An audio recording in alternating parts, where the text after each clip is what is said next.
குழந்தைங்களுக்கு ரொம்ப பிடிச்ச பேபிகார்ன் வச்சு இன்றைக்கி புலாவ் பண்ண போகிறோம்.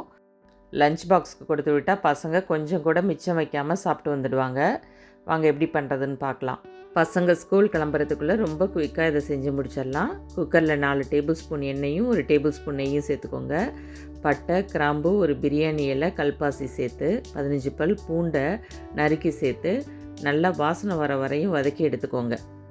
நான் இன்றைக்கி இஞ்சி பூண்டு பேஸ்ட்டாக சேர்க்காமல் பூண்டு மட்டும் சேர்த்து பண்ணுறேன். இதோட டேஸ்ட்டு இன்னும் நல்லாவே இருக்கும். பாருங்கள், பூண்டோட கலர் லைட்டாக சேஞ்ச் ஆகிடுச்சு. இப்போது ஸ்லைஸ் பண்ணி வச்ச வெங்காயம் எல்லாத்தையும் சேர்த்து வதக்கி எடுத்துக்கலாம். நம்ம முக்கியமாக பார்க்க வேண்டியது இந்த பூண்டும் வெங்காயமும் நல்லா வதங்கணும். அதுதான் இந்த புலாவுக்கு நல்ல ஒரு ஃப்ளேவரை கொடுக்கும். வெங்காயம் நல்லா வதங்குறதுக்காக கொஞ்சமாக உப்பு சேர்த்துக்கலாம். இன்ட்ரெஸ்டிங்கான ரெசிபீஸ், ரொம்ப ஈஸியாக சிம்பிளாக செய்யக்கூடிய ரெசிபீஸ்லாம் பார்க்குறதுக்கு நம்ம சேனலை சப்ஸ்கிரைப் பண்ணிக்கோங்க. மறக்காமல் வீடியோவுக்கு லைக் பண்ணிவிடுங்க.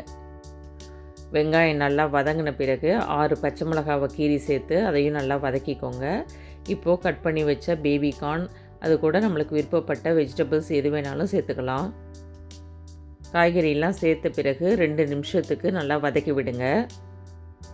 காய்கறியும் ஓரளவு வதங்கிடுச்சு. இப்போது 4 கப் ரைஸை 10 நிமிஷம் ஊற வச்சு வச்சுருக்கேன். அதுக்கு 8 கப் தண்ணியை அளந்து வச்சுருக்கேன். அதை இப்போது சேர்த்துக்கலாம். அதாவது 1 கப் அரிசிக்கு 2 கப் தண்ணி சேர்த்துருக்கேன். இப்போ கடைசியாக உப்பு செக் பண்ணி பார்த்துட்டு பத்தலைன்னா கொஞ்சமாக போட்டுக்கோங்க. இப்போது எல்லாத்தையும் நல்லா ஒரு முறை கலந்து விடுங்க. தண்ணி கொதிக்கிற வரையும் வெயிட் பண்ணலாம். தண்ணி நல்லா கொதிக்க ஆரம்பிச்சிருச்சு. இப்போது நம்ம ஊற வச்ச அரிசியை இதோட சேர்த்துக்கலாம். அரிசியை சேர்த்த பிறகு லேசாக ஒரு முறை கலந்து விடுங்க. அவ்வளோதான். எவ்வளோ சிம்பிளான இன்க்ரீடியன்ட்ஸ் வச்சு எவ்வளோ குயிக்காக அந்த புலாவ் செஞ்சு முடிச்சிட்டோம் பாருங்கள்.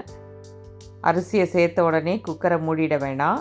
ஒரு 2 மினிட்ஸ் வெயிட் பண்ணி லேசாக மேலே கொதி வந்த பிறகு மூடி வச்சு 2 விசில் மட்டும் வைங்க. 2 விசில் வந்ததும் 5 நிமிஷம் மட்டும் சிம்மில் வச்சு ஆஃப் பண்ணிக்கலாம். ப்ரெஷர் ரிலீஸ் ஆனதும் ஓப்பன் பண்ணி பார்க்கலாம்.